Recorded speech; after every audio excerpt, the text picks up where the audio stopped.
حکومت اس طرف نہیں جا رہی. حکومت نہیں بتا رہی کہ پاکستان کی معیشت کو نقصان کیا ہو رہا ہے. میں آپ کو صرف 6 ماہ کی فگر دے رہا ہوں. ایکسپورٹ کے میں جو کمی آئی ہے 6 ماہ میں،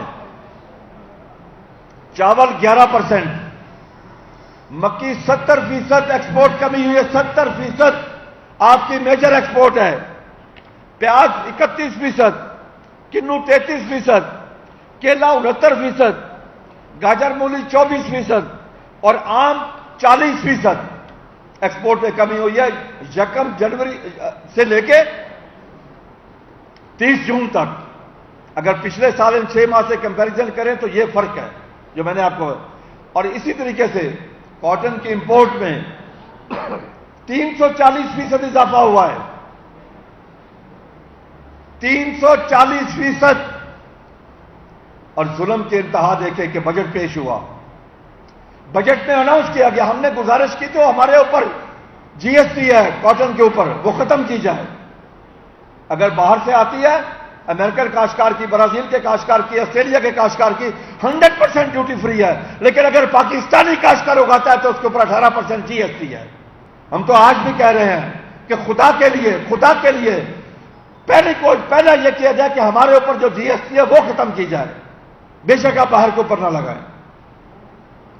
اصول تو یہ بنتا ہے کہ ہمارے اوپر ختم اور اس کے اوپر لگے جو دنیا کرتی ہے. آپ انڈیا کو لے لیں، انڈیا پہ کاشتکار کے اوپر کوئی جی ایس ٹی نہیں ہے اگر وہ بیچتا ہے، لیکن اگر باہر سے کاٹن آتی ہے تو 12% اس کے اوپر ڈیوٹی ہے.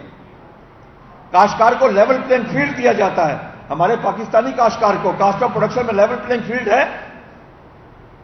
کاسٹ آف پروڈکشن میں ہم کہاں کھڑے اور انڈیا کا کاشتکار کہاں کھڑا ہے؟ ہمارے دشمن ملک کا. ہماری کاسٹ آف پروڈکشن میں یوریا ہمیں ملتی ہے 4500 روپے کی، انڈین کاشتکار کو ملتی ہے پاکستانی روپیز میں 884 روپے کی. ہمیں ڈی اے پی ملتی ہے 13,400 روپے کی، آج کا ریٹ ہے اس کا. انڈین کاشتکار کو پاکستانی روپیز میں 4000 کی. ہمیں پیسٹیسائڈ بہت مہنگی ملتی ہے، ان کو سبسڈائز ریٹ پہ ملتی ہے. ڈیزل ہمیں بہت مہنگا ملتا ہے، ان کو سبسڈائز ریٹ پہ. اور بجلی کا ہم بل ادا نہیں کر سکتے. خدا کی قسم میں کھا کے کہتا ہوں بل ادا نہیں کر سکتے. انڈین کاشتکار کو انڈین پنجاب میں ڈیلی 8 سے 10 گھنٹے بجلی فری ہے. دریا ہمارے پاس، سمندر ہمارے پاس، چولستان ہمارے پاس، جنگلات ہمارے پاس، تھر ہمارے پاس، میدانی علاقہ کراچی سے لے کے پشاور تک ہمارے پاس، چاروں موسم ہمارے پاس. ایک نہیں ہے تو ہمارے پاس ایک بل نہیں ہے، جس وجہ سے آج مجھے بتاتے ہوئے شرم آ رہی ہے کہ 10 سے 12 بلین ڈالر کی ہم ایگریکلچر پروڈیوس کی امپورٹ کر رہے ہیں باہر سے. ہم ترقی کیسے کریں گے؟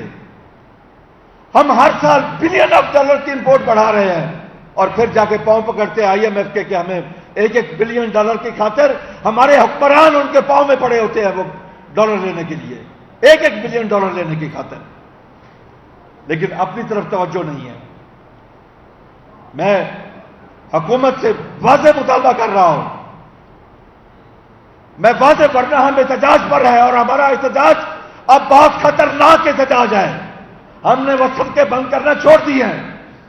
اب ہمارا احتجاج ہوگا جیسے کلرک ہڑتال کرتا ہے، کرم چور ہڑتال کرتا ہے، تاجر کرتا ہے شٹر ڈاؤن کرتا ہے، اور صنعت کار کرتا ہے اپنی انڈسٹری بند کرتا ہے. اپنی زراعت پہ کمی لا رہے ہیں.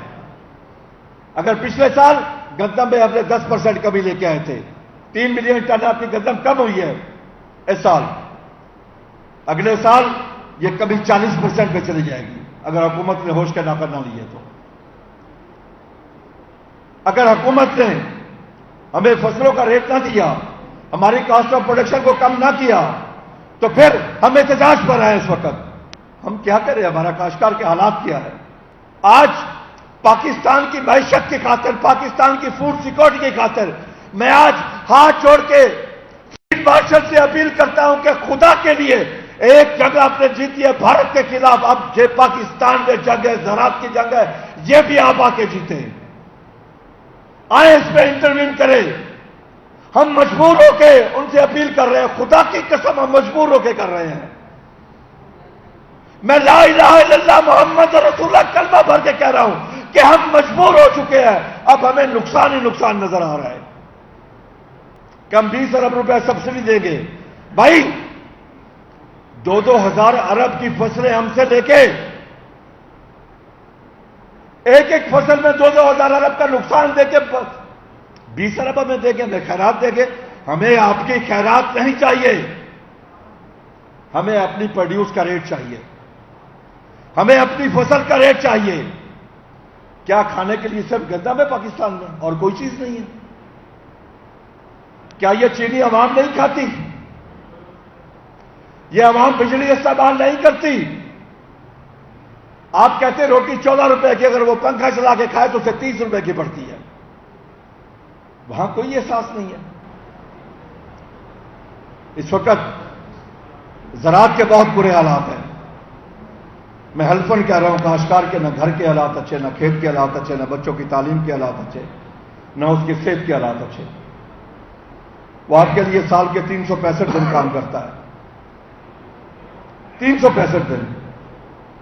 کیا جب وہ بیمار ہوتا ہے اسے کوئی ہے ترجیحات؟ کیا کبھی سنا کہ کسان کا کہیں کوٹا ہو؟ اب کل ہی ایک اسلام آباد میں میٹنگ ہوئی ہے کہ باہر کی سویا بین جی ایم او امپورٹ کیا جائے. ہمیں کوئی اعتراض نہیں, آپ امپورٹ کریں. ہمیں بھی تو جی ایم او کاشت کرنے کی پھر اجازت دینا. ایک امریکن کاشتکار تو یہاں کے جی ایم او سویا بین اپنا سیل کر سکے, لیکن پاکستانی کاشتکار سویا بین جی ایم او کاشت نہیں کر سکتا, اس کے اوپر پابندی ہے. یہ ناروا سلوک پاکستانی کاشتکار کے ساتھ کیوں ہے؟ یہ ملک تو ہمارا ہے. ہماری کاسٹ آف پروڈکشن خود نکالی پچھلے سال 3410 روپے. پھر ایک نوٹیفکیشن جاری کر دیا کہ آپ 2600 سے لے کے 2700 سے اوپر مختلف اضلاع کے ریٹ فکس کیے. 2600 2700 کے درمیان اس کے اوپر اگر سیل ہوئی, 2800 میں سیل ہوئی, 52 نگر میں پرچے درج ہو گئے. کاسٹ آف پروڈکشن 3410 کس نے نکالی؟ حکومت نے. آج کاشتکار کے بہت برے حالات ہیں, بلکہ زراعت کے برے حالات ہیں. دنیا میں کوئی بھی حکومت ہو, اسلامی ہو, جمہوری ہو, غیر جمہوری ہو, اس کے اولین فرائض میں شامل ہے وہ اپنے ملک کی معیشت کو بہتر کرے اور امن و امان کو بہتر کرے. اور پاکستان کی معیشت کا دور و مدار زراعت پر ہے. زراعت بہتر ہوگی تو معیشت بہتر ہوگی, جب معیشت بہتر ہوگی تو خود بخود امن و امان بہتر ہوگا. لیکن انا للہ و انا الیہ راجعون, پاکستان میں زراعت حکومتی ترجیحات میں نہیں ہے. کاشتکار کو اس کی فصل کی قیمت ملنی چاہیے. جب تک اس کو فصل کی قیمت نہیں ملے گی وہ اگلی فصل پہ خرچ نہیں کر سکتا. پہلے یہ ہوتا تھا کہ آپ کو کاشتکار کو 3-4 سالوں میں کسی ایک آدھی فصل پہ نقصان ہوتا تھا, باقی ساری فصلیں اس کو کور کرتی تھی. لیکن اب بدقسمتی سے تمام فصلوں میں کاشتکار کو نقصان ہو رہا ہے. اس وقت وہ گندم لے لیں, کپاس لے لیں, مکی لے لیں, سبزیاں لے لیں, فروٹ لے لیں, آم کی فصل میں سب میں نقصان ہوا ہے کاشتکار کو. گنے کی فصل میں بھی نقصان ہوا ہے کاشتکار کو. پیاز کی فصل میں کاشتکار کو بہت نقصان ہوا ہے. ہم حکومت سے مطالبہ کیا کر رہے ہیں؟ مطالبہ کر رہے ہیں جو طریقہ کار دنیا کا ہے ہمارا. میں یہ کہہ رہا ہوں کہ پوری دنیا جس کو اپناتی ہے وہ ہے پرائس کمیشن. ہر فصل کی پرائس کمیشن ہونا چاہیے تاکہ وہ فصل کاشت ہونے سے 6 ماہ پہلے وہ کاسٹ آف پروڈکشن نکالے اور اس کے حساب سے وہ انڈیکیٹڈ پرائس طے کرے کہ کاشتکار کو منیمم 25% پروفٹ کے ساتھ یہ پرائس ملنی چاہیے, تاکہ وہ بھی اپنے بچوں کو تعلیم دلوا سکے, بچوں کا علاج کروا سکے, بچوں کو کھانا کھلا سکے اور اگلی فصل پہ خرچ کر سکے. اگلی فصل کس کے لیے کاشت کرنی ہے؟ اس نے اس 25 کروڑ عوام کے لیے.